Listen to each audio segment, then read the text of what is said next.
Pagi ini saya akan berbagi share dengan saudara sebuah pengajaran firman Allah yang pagi ini saya berikan judul menang atas pencobaan.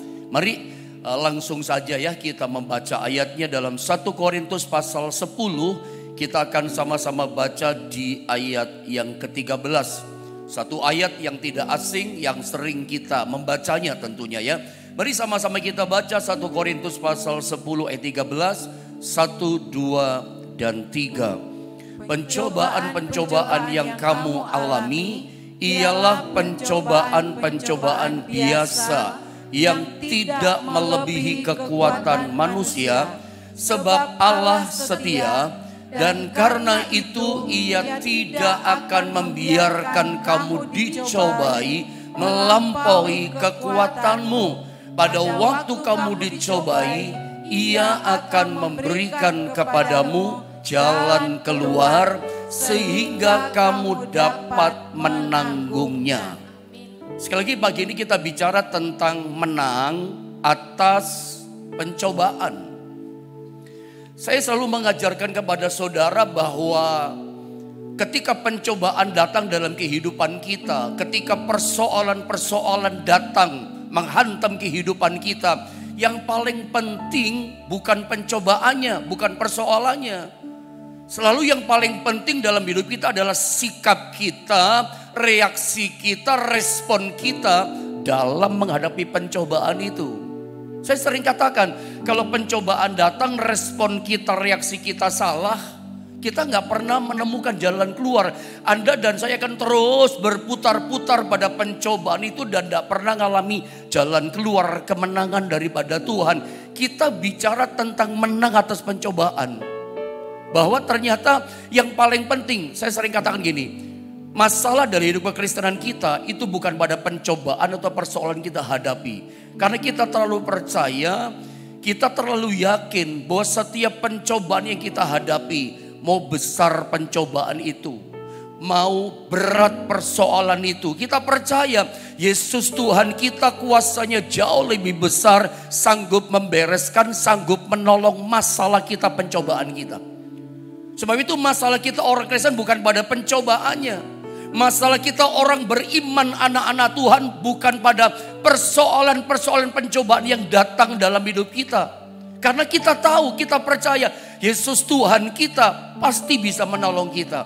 Nah, masalah kita itu pada reaksi kita, sikap hati kita ketika pencobaan itu datang dalam hidup kita. Bagaimana cara kita menghadapinya?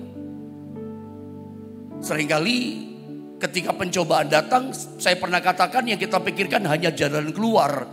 Kita tidak pernah berpikir bahwa itu adalah proses yang Tuhan izinkan datang dalam kehidupan kita. Ada yang menarik dalam kalimat-kalimat ayat firman Allah yang barusan kita baca. Alkitab katakan kata kalimat pertama dibuka dengan kata pencobaan-pencobaan yang kamu alami. Coba saya tunjukkan gambar ini sama saudara. 1 Korintus pasal 10 ayat 13 itu dimulai dengan kata ini. Perhatikan kata gambar kuning ini saudara ya. Pencobaan-pencobaan. Saya tuliskan di situ bukan satu pencobaan. Anda lihat baik-baik kalimat yang dituliskan dalam pencobaan-pencobaan yang kamu alami. Jadi ternyata bukan cuma satu pencobaan. Ini Alkitab yang katakan. Ini Tuhan yang katakan bahwa ada kalanya, lihat dalam satu periode kehidupan yang kita jalani, kita menghadapi yang namanya rentetan pencobaan. Bukan cuma satu pencobaan, tapi kita hadapi yang namanya rentetan pencobaan. Dan itu bisa terjadi loh. Jadi Alkitab tidak pernah katakan satu pencobaan selesai dulu, baru kemudian datang pencobaan yang baru. Enggak begitu kata konsep firman. Firman Allah tidak berkata kita menghadapi satu persoalan dulu kita menang, nanti baru datang persoalan yang baru lagi. Enggak begitu Alkitab katakan. Alkitab katakan pencobaan-pencobaan yang kamu alami.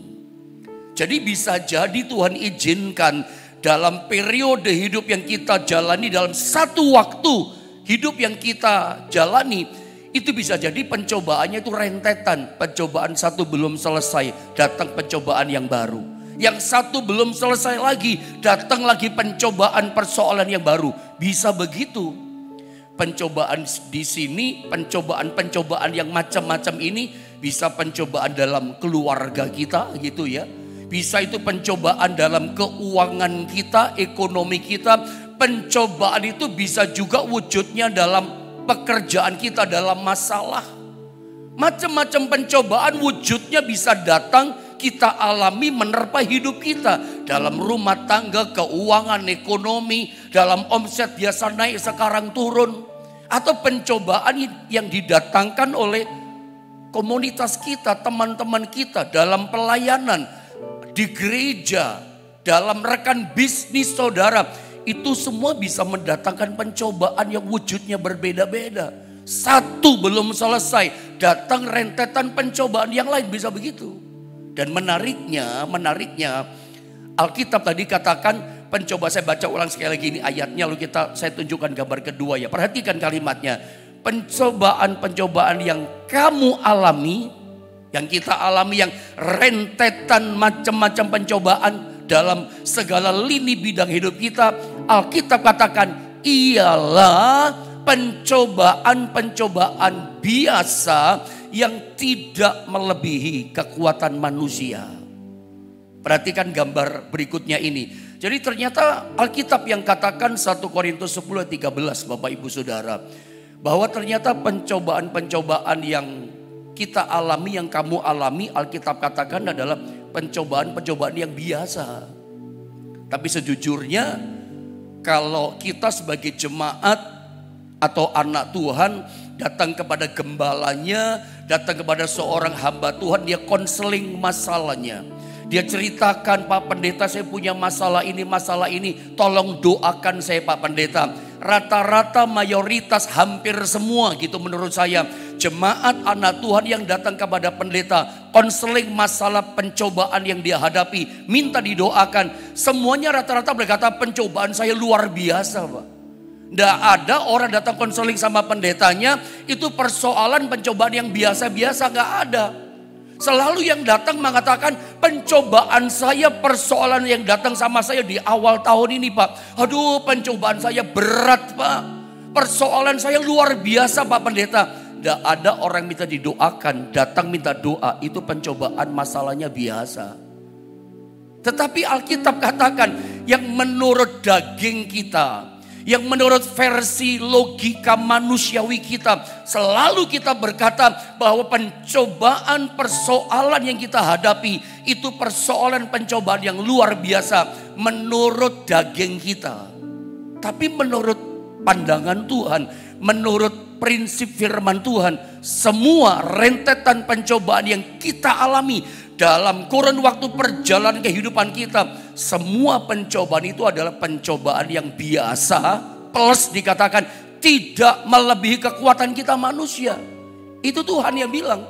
Lalu kenapa dalam cara pandang Tuhan, pencobaan yang datang diizinkan Tuhan dalam hidup kita, Tuhan katakan itu pencobaan biasa anakku, tidak melebihi kekuatanmu.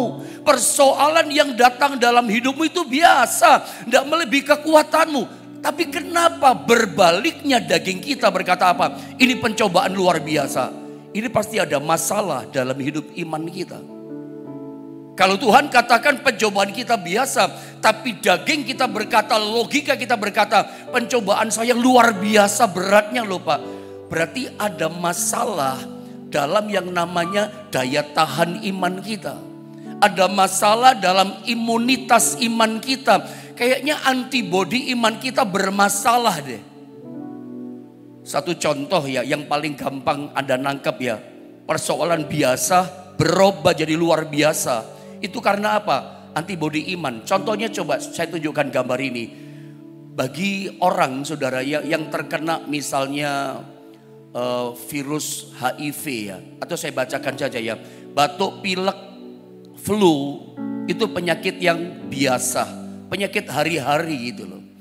Apalagi di masa-masa cuaca hujan seperti ini. Iklim yang hujan. Kita gampang terserang flu karena kena hujan badan kita, kepala kita. Mudah tertular orang lain sakit batuk. Banyak di sekitar kita kalau kita jalan banyak orang flu ya, megangin hidungnya. Merah hidungnya karena flu-nya parah. Itu penyakit biasa. Tapi kalau diderita oleh orang yang sakit HIV, virus HIV yang membuat orang sakit AIDS, itu penyakit menjadi luar biasa.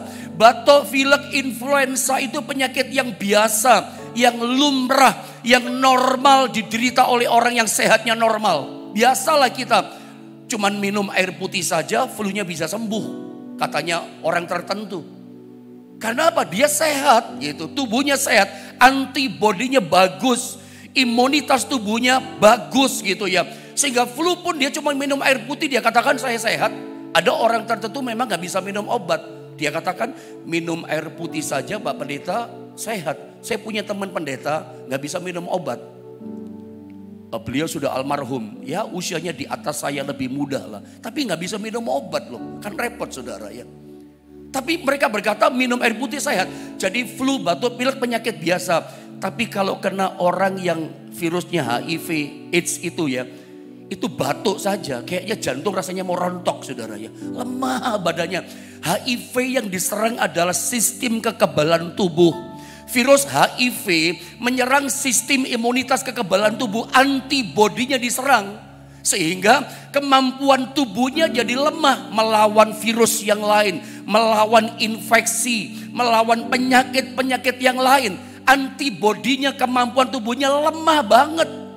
Karena lemah antibodinya, kemampuan tubuhnya lemah melawan penyakit. Sehingga batuk, pilek, flu jadi luar biasa sakitnya.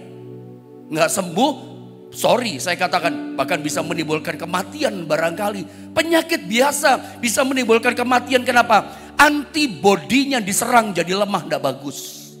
Lalu kenapa Tuhan katakan pencobaan-pencobaan yang datang dalam hidup kita? Yesus berkata, firman berkata, itu pencobaan biasa loh anakku.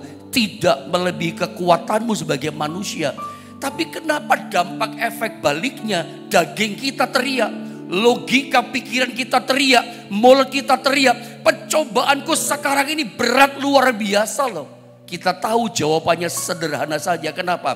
Sebab memang antibodi iman kita lemah. Iman kita sedang lemah. Saya tidak ingin ketika Yesus datang kedua kali sebagai mempelai pria yang sempurna, mempelai sorga, menjemput kita mempelai wanita gerejanya. Ketika dia datang, iman kita kedapatan lemah. Kasih kita kedapatan lemah. Pengharapan kita kepada Tuhan kedapatan lemah. Kenapa? Kekebalan iman kita yang diserang. Jangan sampai lemah. Kalau kita lemah, kita tertinggal. Yang lain dijemput, naik di awan-awan yang permai bersama dengan seluruh gereja yang sempurna. Kitanya ketinggalan. Kenapa?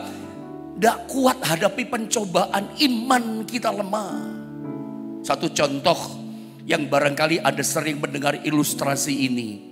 Masyarakat Jepang itu dikenal, mereka hobi makanan favoritnya adalah sashimi, makan ikan segar. Generasi anak-anak kita, kalau saya kurang cocok, bukan kurang cocok, tidak masuk di lidah gitu ya.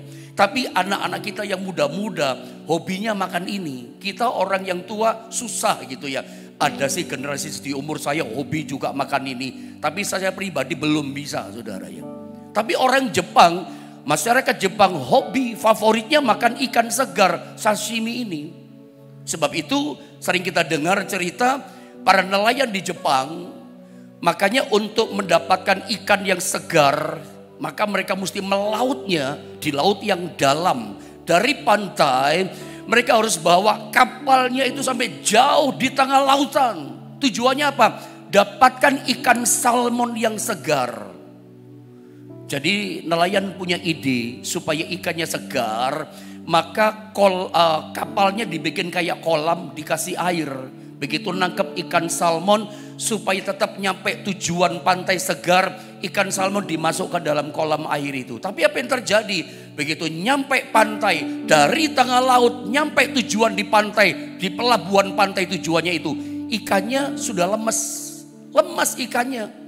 Karena jauh perjalanan dari tengah laut sampai ke pantai. Akibatnya apa? Akibatnya Orang Jepang tidak mau menolak makan sashimi yang ikannya nggak fresh lagi, nggak segar lagi, sudah lemes. Maka nelayan punya ide yang lain. Volumenya daripada kapalnya itu, saudara ya, volume kolamnya tadi diperbesar. Ya, ditaruh ikan lagi, nyampe pantai, mabok juga ikannya, lemes juga. Akhirnya mereka punya ide pamungkas yang tertinggi. Kolamnya diperbesar lagi, volume air ditambah. Lalu begitu dapat tangkapan ikan salmon, mereka taruh ikan hiu-hiu yang kecil. Bukan satu hiu, ada beberapa ekor ikan hiu yang kecil-kecil. Ditaruh di tengah-tengah kerumunan ikan salmon yang berhasil mereka tangkap dengan jaring mereka. Jadi satu di situ. Akibatnya apa? Sepanjang perjalanan dari tengah lautan sampai menuju ke pantai tujuan akhir mereka. Apa yang terjadi? Ikan salmon dikejar-kejar terus sama ikan hiu-hiu yang kecil. Kejar-kejaran. Dampaknya apa konsekuensinya?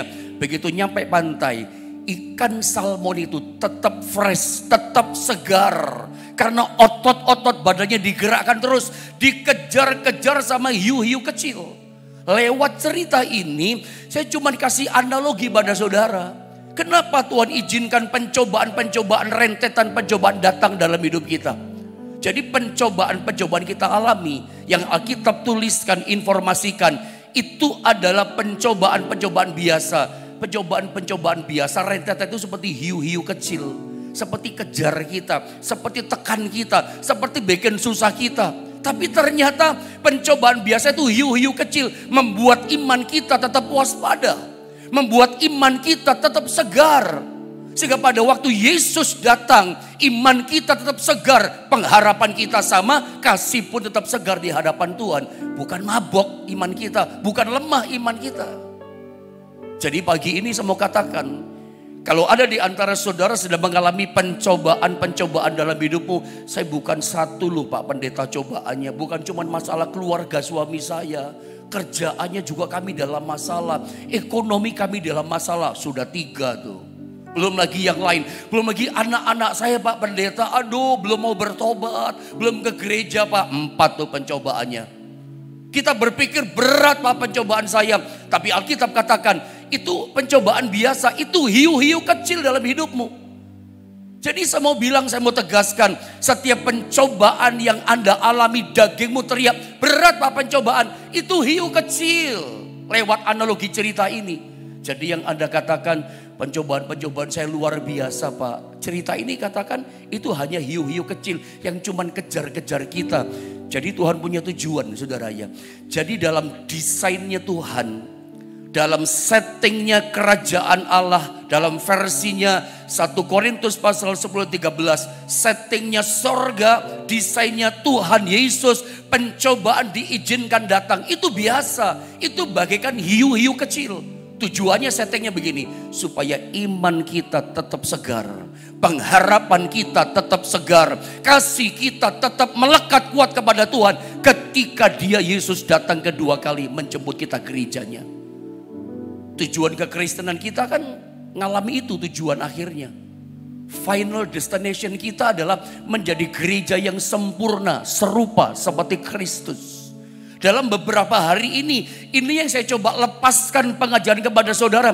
Ingat tujuan akhir kekristenan kita adalah serupa sama seperti Kristus. Jadi gereja yang sempurna. Ketika Dia datang kita siap. Kalau selalu kita teriak, besar Pak, berat pencobaan saya. Padahal settingnya sorga, desainnya Tuhan itu cuman hiu-hiu kecil Bapak Ibu Saudara. Supaya menyegarkan iman kita. Selalu ada yang namanya pencobaan. Hidup setiap hari udah disetting begitu. Biasanya kita selalu kalau pencobaan datang kita tengking pencobaan. Kita itu kan maunya bisnis kita, kerjaan kita, ekonomi kita kan lancar jaya, aman, damai, senang dan enak yang kita mau kan. Tapi Tuhan izinkan sengaja disetting begitu. Diizinkan pencobaan datang. Biarlah pagi ini lewat pengajaran firman Allah ini menjadi satu pewahyuan yang baru buat setiap kita.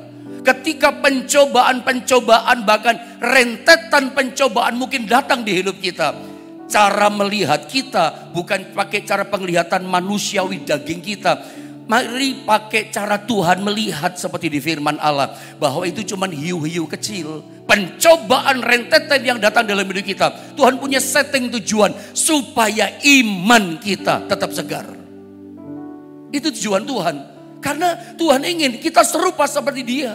Ternyata Tuhan settingnya lewat hiu-hiu kecil. Pencobaan-pencobaan yang biasa yang tidak melebihi kekuatan kita. Dan ingat bahasa firman Allah kalimatnya. Waktu kita dicobai, Dia setia. Dia tidak membiarkan kita dicobai melampaui kekuatan kita. Pada waktunya, kata firman Allah, Tuhan pasti memberikan jalan keluar. Jadi kita pasti nyampe happy ending. Setiap pencobaan ada tujuannya. Apa tujuannya? Kamu dapat jalan keluar, kata firman. Kamu dapat kemenangan. Kalau Anda pagi ini ingin menang atas rentetan pencobaanmu, respon kita harus benar. Pakai cara Tuhan melihat, bukan pakai cara kita melihat. Bahwa ternyata Tuhan ingin lewat pencobaan ini supaya imanku jadi kuat. Aku next level, makin jadi gereja jemaat yang sempurna. Disempurnakannya lewat rentetan pencobaan yang biasa. Gak ada yang luar biasa. Itu daging kita. Saya ingatkan, itu artinya antibodi iman kita bermasalah. Tidak punya kemampuan iman kita melawan pencobaan. Karena jangan-jangan iman kita mulai mabuk, mulai lemas. Ada satu contoh di Alkitab yang saya pernah ajarkan khusus sama saudara. Tentang 7 bangsa yang penghuni tanah Kanaan. Kalau Anda ingat beberapa tahun, 2-3 tahun yang lalu saya pernah ajarkan tentang ayat ini. Tapi saya mau coba angkat ayat ini kembali untuk mengingatkan kita. Israel pun menghadapi yang sama, pencobaan-pencobaan dari 7 bangsa ini. Setelah bangsa Israel keluar dari tanah Mesir, final destination mereka, tujuan akhir mereka adalah keluar dari tanah perbudakan, kemiskinan, kesusahan. Tuhan mau bawa mereka tujuan akhirnya masuk tanah Kanaan. Secara rohani, tujuan akhir kita juga adalah Kanaan rohani bersama dengan Tuhan. Tetapi sebelum masuk tanah Kanaan, saya bacakan saja. Ada 7 bangsa yang mereka mesti hadapi. Saya baca ya, Ulangan pasal 7. Dan ini pencobaan, prosesnya pencobaan. Ulangan 7 ayat 1 saya bacakan ayat ini buat setiap kita. Apabila Tuhan Allahmu telah membawa engkau ke dalam negeri, kemana engkau masuk Kanaan ya, untuk mendudukinya. Dan ia telah menghalau, Tuhan yang telah menghalau banyak bangsa dari depanmu. Yakni orang Het 1, orang Girgasi 2, orang Amori 3, orang Kanaan 4, orang Feris 5, orang Hewi 6, orang Yebus 7. 7 bangsa yang lebih banyak dan lebih kuat daripadamu. Lebih powerful, lebih berkuasa. Kalau dalam terjemahan bahasa Inggrisnya dikatakan 7 nation greater and mightier than you. Coba Anda lihat terjemahan berikutnya ini. Next. Nah itu terjemahannya saudara ya. 7 nation greater and mightier than you. Ada 7 bangsa yang lebih berkuasa. Ada 7 bangsa yang lebih powerful, lebih kuat. Jumlahnya lebih banyak daripada bangsa Israel yang masuk tanah Kanaan. 7 bangsa lebih kuat. Makanya Tuhan berkata, aku yang menghalau Tuhan. Tapi cara menghalaunya little by little. 7 bangsa ini pencobaannya. Coba Anda lihat ayat ini berikutnya. Beberapa ayat terakhir, tapi masih beberapa hal saya terangkan sama saudara. Perhatikan ayat ini. Bagaimana cara menghalaunya? Bukan langsung. Lihat ayat ini. Ulangan 7 ayat 22. Perhatikan baik-baik kalimatnya. Tuhan Allahmu akan menghalau bangsa-bangsa ini. Tuhan izinkan kita berperang. Jadi Tuhan yang menghalau. Peperangannya ada. Lewat peristiwa ini Tuhan yang melatih kita berperang untuk mengalahkan musuh. Dia ada. Dia berperang untuk kita. Makanya ada kalimat Tuhan Allahmu akan menghalau bangsa-bangsa ini dengan kuasanya kan. Dari hadapanmu. Modusnya bagaimana caranya? Sedikit demi sedikit. Little by little. Sedikit demi sedikit. Itu cara Tuhan. Makanya jangan heran, ini prinsip firman yang tak lekang oleh panas, tak lapuk oleh hujan, tak rusak oleh zaman. Dari dulu sampai sekarang cara Tuhan seperti itu. Selalu caranya adalah sedikit demi sedikit. Little by little. Cara dia memberkati kita sama, percaya pada perkara yang kecil, Tuhan berikan perkara yang besar. Selalu seperti itu. Menangnya pun sama gitu. Makanya orang ingin kaya boleh, tapi ingin cepat kaya itu yang nanti masalah. Pegangnya langsung besar gitu. Nanti jangan-jangan jatuh dalam dosa. Pakai cara-cara setan. Cara Tuhan itu sedikit demi sedikit menghalau musuhnya. Engkau, saya lanjutkan kalimatnya, tidak boleh membinasakan mereka 7 bangsa tadi dengan segera, secara langsung. Sedikit demi sedikit dikalahkannya 7 bangsa tadi. Gak boleh langsung dikalahkan sekaligus jadi satu peperangan. Gak boleh kata Tuhan, little by little. Tujuannya apa? Maksud Tuhan apa? Supaya kata Tuhan, jangan binatang hutan menjadi terlalu banyak melebihi engkau. Kalau terlalu banyak binatang hutan, bagaimana pendeta? Israel yang masuk di tanah Kanaan dimangsa binatang buas itu. Dalam terjemahan bahasa Inggris, kata binatang hutan disalin dengan kata the beast, binatang buas, binatang pemangsa, makan daging, karnivora. Makanya 7 bangsa jangan disingkirkan langsung, dibunuh langsung, dibinasakan langsung. Rupanya di tanah Kanaan ada sebuah ekosistem. Bukan cuma 7 bangsa yang tinggal di tanah Kanaan. Ada hutan di tanah Kanaan. Nah di hutan itu ada banyak binatang hutan. Yang terjemahan bahasa kita katakan the beast, binatang buas. Jadi cara Tuhan menghalau musuh. Itu bangsa 7 bangsa ini makan binatang buas. Memakan. Cara Tuhan mengalahkan pencobaan, cara Tuhan memberikan kemenangan kepada kita. Itu musuh memakan musuh. Ya, musuh mengeliminir musuh. Musuh mengkonsumsi musuh. Musuh membinasakan musuh. Itu cara Tuhan. Dari mana saya berani berkata seperti itu? Ulangan 7:22. Cara Tuhan menghalaukan musuh kita. Cara Tuhan menghalaukan pencobaan-pencobaan masalah kita. Kita ketemu di ayat ini, musuh memangsa musuh, musuh mengeliminasi musuh, dikonsumsi musuh. Dan tahu-tahu kita menang. Itu cara Tuhan menghalau. Dan menariknya, kalau kita bicara musuh, ada musuh dari luar, ada musuh dari dalam. Bangsa Israel saat mereka akan memasuki tujuan akhir mereka, final destination mereka, ada 7 bangsa musuh mereka. Ini 7 bangsa ini musuh dari luar yang mereka harus hadapi.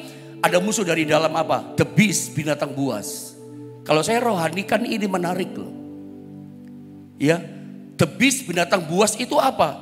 Itu musuh dari dalam, daging kita, hawa nafsu kita, manusia daging kita ini the beast, buas kayak binatang buas. Sorry ya kata-kata saya ya. Tapi ini bahasa rohani kan. Kedagingan dalam hawa nafsu kita itu the beast loh, kayak binatang buas. Itu bisa memangsa kita, membuat kita bisa masuk neraka. Kalau binatang buas kedagingan dalam diri kita, Anda gak boleh berjinak-jinak dengan hawa nafsu kedagingan. Dia bukan jinak, macan waktu kecil jinak lucu. Tapi kalau besar, dia jadi the beast, memangsa kita. Makanya kita gak boleh kompromikan sama namanya dosa, kejahatan. Kesombongan dalam diri kita, ego dalam diri kita, itu the beast loh, binatang buas loh saudara. Keserakahan, ketamakan dalam diri kita, itu the beast, itu binatang buas. Dia bisa memangsa kita. Ini musuh dari dalam. Apalagi saudara ya, kepahitan hidup, kecewa, berkelamaan, dendam, kemarahan dalam hati, itu the beast.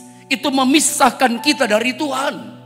Itu the beast, itu bisa memangsa, menghancurkan hidup kita. Jadi ada musuh dari dalam yang kita mesti kalahkan. Nah Tuhan cara menghalaunya bagaimana? Musuh mengkonsumsi musuh. Musuh makan musuh. Bagaimana mengkonsumsi, memangsa, menghabiskan kedagingan the beast dalam daging manusiawi kita. 7 bangsa yang musuh di luar ini yang makan di dalam.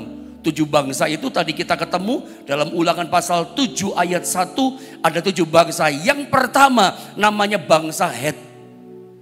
Lihat gambar itu diagramnya. Saya pernah terangkan 2-3 tahun lalu. Tapi ini penting. Musuh memangsa musuh.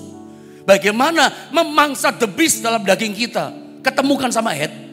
Tuhan izinkan hiu-hiu kecil pencobaan itu namanya orang-orang head di sekitar kita.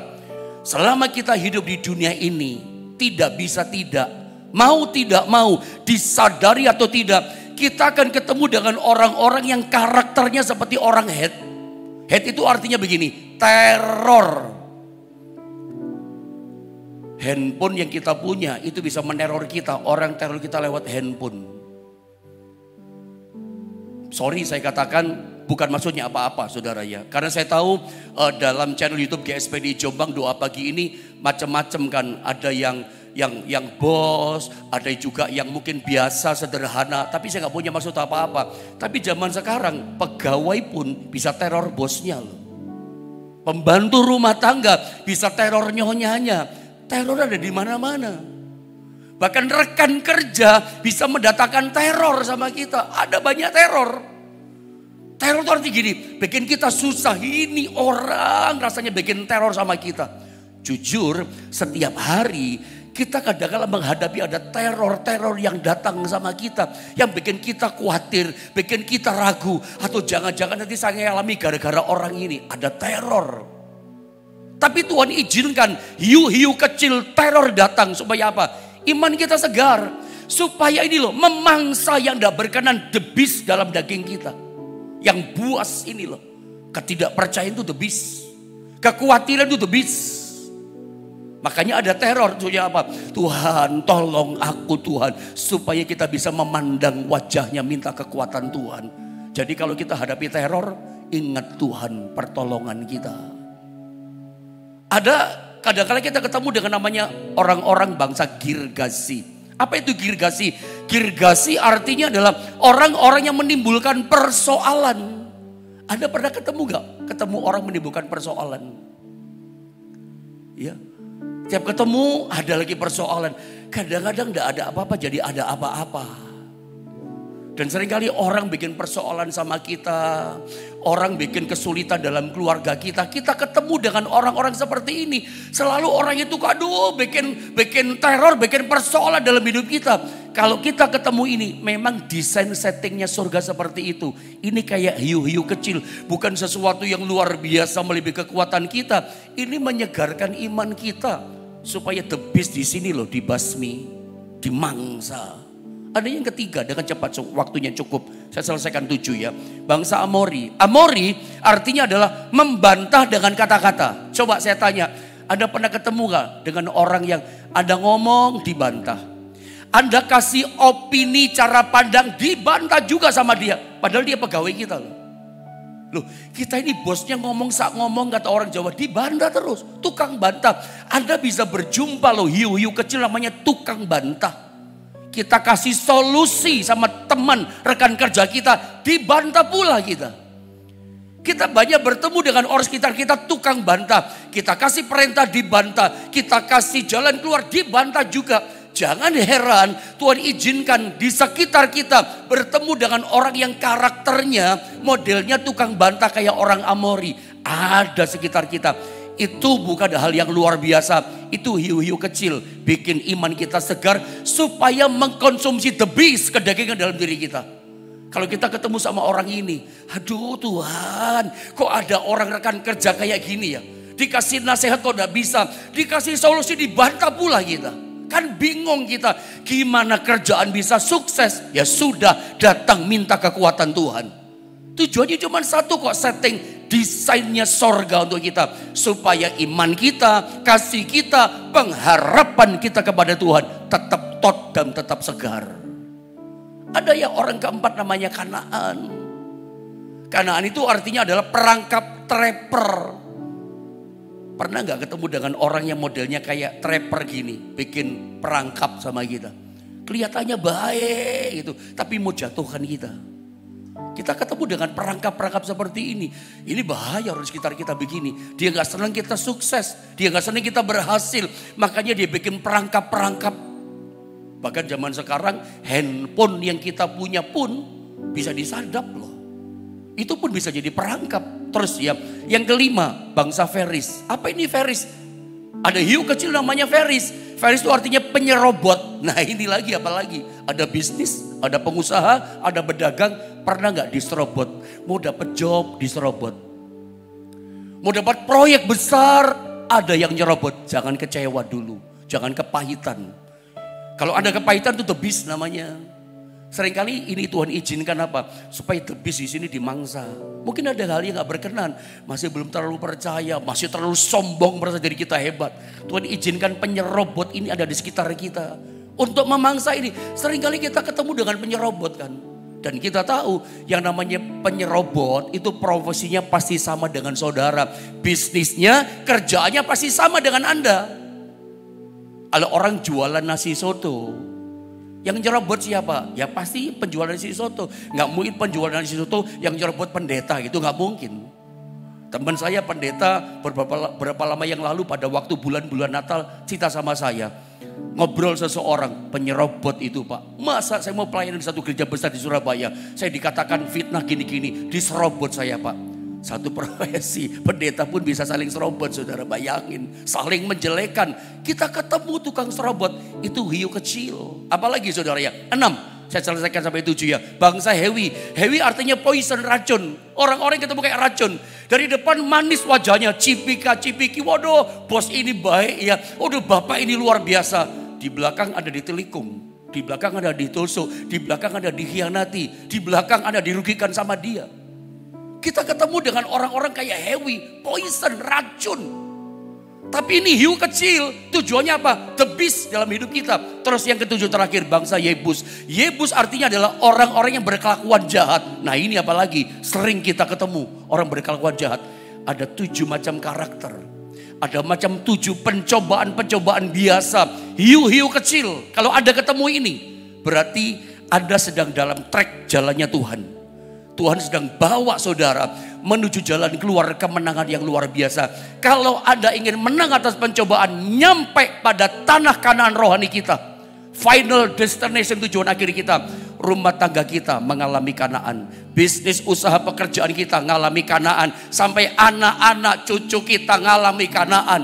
Pelayanan kita di gereja mengalami Kanaan. Ingat saudara ya, proses ini hadapi dengan reaksi yang betul. Pakai cara pandang Tuhan. Bahwa Tuhan sedang izinkan terjadi. Untuk Tuhan memberikan kemenangan dalam diri kita.